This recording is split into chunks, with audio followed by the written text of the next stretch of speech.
Dr. Jean Loring. Jean is a world-renowned stem cell scientist and co-founder of Aspen Neuroscience. She was founding director of the Stem Cell Center in the Center for Regenerative Medicine at the Scripps Research Institute and co-founder of the Stem Cell Center at Sanford Burnham Pratt's Discovery Research Institute. She is author of the Human Stem Cell Manual and has an issued patent for PluriTest, a novel bioinformatics test for pluripotency that is publicly available and has been used over 30,000 times globally. And of course, she was part of a team that sent organoids to the ISS. And with that, Jean, the audience is all yours. Well, thank you, Mark. What I want to talk to you about today is the really exciting work that we've initiated on the ISS. And I'm sure, as all of you understand, we really need to design a different approach in order to ask the questions that we wanted to ask, because putting cells or putting cultures onto the International Space Station requires a lot of thought ahead of time, and interestingly, a lot of trial and error. What we're studying is a neurodegenerative disease, and we were interested in finding out how neurodegenerative disease may progress differently in microgravity than it does on the Earth. The sponsor of this program was the National Stem Cell Foundation. Our collaborators are at New York Stem Cell Foundation and at Space Tango. I'm at Scripps Research and at Aspen Neuroscience. So this is the idea. Both Parkinson's disease and multiple sclerosis are diseases that cause neurodegeneration, and they're characterized by inflammation in the brain. Inflammation in the brain is mediated by microglia, which are the brain's immune cells. So we wanted to create a model of neuroinflammations that we could send up to the space station. We started with induced pluripotent stem cells that we derived from donors who had Parkinson's disease or multiple sclerosis. We differentiated those cells into precursors of dopamine neurons for the Parkinson's model, or for cortical neurons for the multiple sclerosis model. The neuronal precursors were aggregated to form spheroids, which we will now call neural organoids. Microglia were derived separately from the same donors, and then we added those to the matching organoids to create a neural microglial sort of neuroinflammation organoid. We had duplicate cultures of the organoids for about 30 days on the ground and also on the International Space Station. So why were we using neural organoids? We had been studying them for a while in the lab, and one of the really striking effects of growing cells in these three-dimensional structures is that the neurons mature much better in this environment than they do when you culture them in culture dishes. And this is illustrated, at least by one function, by the electrophysiology that was done by Pietro Sana and Irina Sokolova at the Scripps Research Institute. And here you can see in panel C, that they've captured an organoid in a little mesh so that they can attach patch clamp to individual neurons in the organoid. And you can see the outcome is that the neurons are spontaneously bursting, which is a typical characteristic of these cells when they're in their mature state and not when they're immature. This is how we prepared the neural organoids.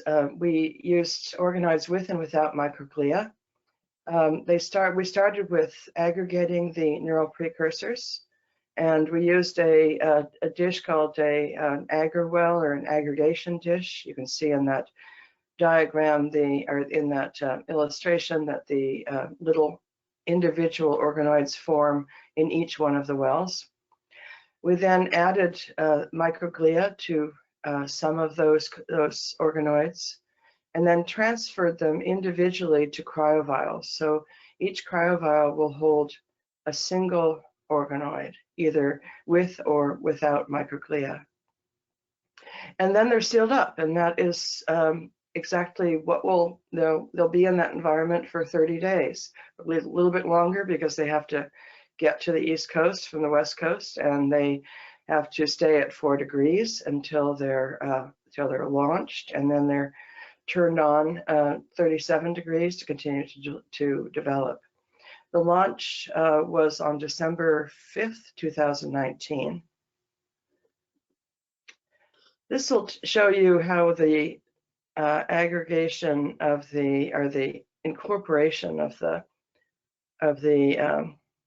microglia and with the neurons takes place. As you can see, there's the organoid.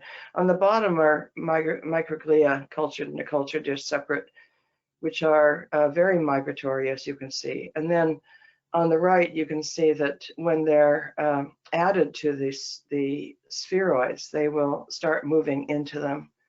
So they will create a neural organoid hybrid organoid.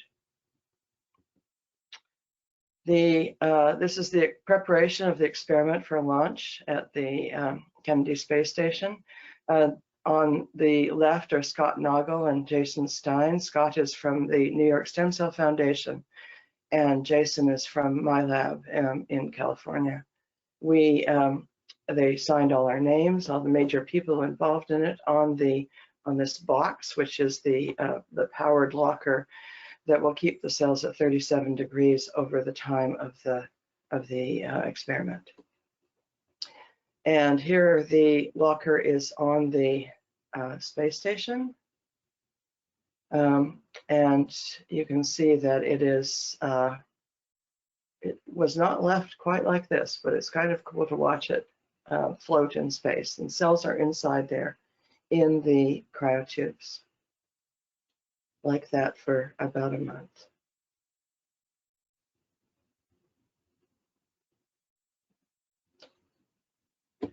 We were able to monitor the organoids while they were on this space station, and this is a picture of the tubes live after 3 weeks, three weeks of the roughly a month.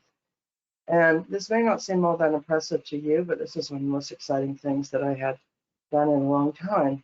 If you see where the arrow is, you can see that there's a single spheroid, or actually sort of become a little bit flat in microgravity. That this organoid had been in this tube for 3 weeks, and you can see blown up. And it's not great, but it's not great optics, but you can definitely see that that single organoid in that tube is doing just fine. The experiment came back to Earth, and it showed up in my lab on January 8th, 2020. On the left, you can see Jana and Twyman taking pictures of it in my lab, the locker. Twyman is opening it up, and then the rest of us are sort of smiling, and Jason and Twyman and Jana are smiling, and it's in the evening, as you can tell. So we stayed up kind of late that night to be able to see how well the cells did. Here are the organoids taken out of the locker. You can see that all the cryotubes all stuck together. We took some of those organoids, a sample of those organoids out of their tubes and placed them into culture dishes, so we could find out right away within a few days whether they were living and healthy or not. And you can see on the right-hand side, there's the edge of the organoid on the right, and there's a prolific growth of axons out of the organoid. These cells, after they were there in that little tube for 30 days. And then in the lower right, you can see the edge of a culture like that, and you can see the density of the outgrowth. These cells were ready to grow axons. They'd already grown axons within the organoids, and they spread them out when they had an attached substrate. So I'm going to sort of wrap it up there, because as I think all of you are experiencing, we're sort of in suspended animation right now. The organoids are being analyzed by both morphological methods and by gene expression profiling. We saw that both the ground control and the spaceflight organoids survived and they remained intact. And we also saw that they matured. Morphological analysis was delayed by the shutdown, and it's in progress at the New York Stem Cell Foundation. And the gene expression analysis, which was also delayed, is complete, but the bioinformatic analysis was delayed, and we're doing that now in my lab. You can see on the right immunocytochemistry for nestin and N-cadherin, which are markers of neurons, of early stage neurons. You can see that the ground control and the space flight look very similar. The neurons have formed rosettes around a core, and this is reminiscent of the early stages of neural development in the embryo. And then the neurons mature from that structure and move out into the periphery. Still to come, we plan to repeat this experiment because we've learned a lot from what we've done so far, but not quite enough. We're going to be asking whether microgravity affects neuroinflammation, which is characteristic of neurodegenerative disease in both Parkinson's disease and multiple sclerosis. I want to thank everybody, especially Paula Grisanti and Jana Studemeyer and Valentina Fossati, who were my partners in this enterprise, along with Andres Bratlial in my lab and all the rest. As you can see, one of the most exciting things about putting an experiment on the space station is getting to watch the Dragon rocket take off. Thank you.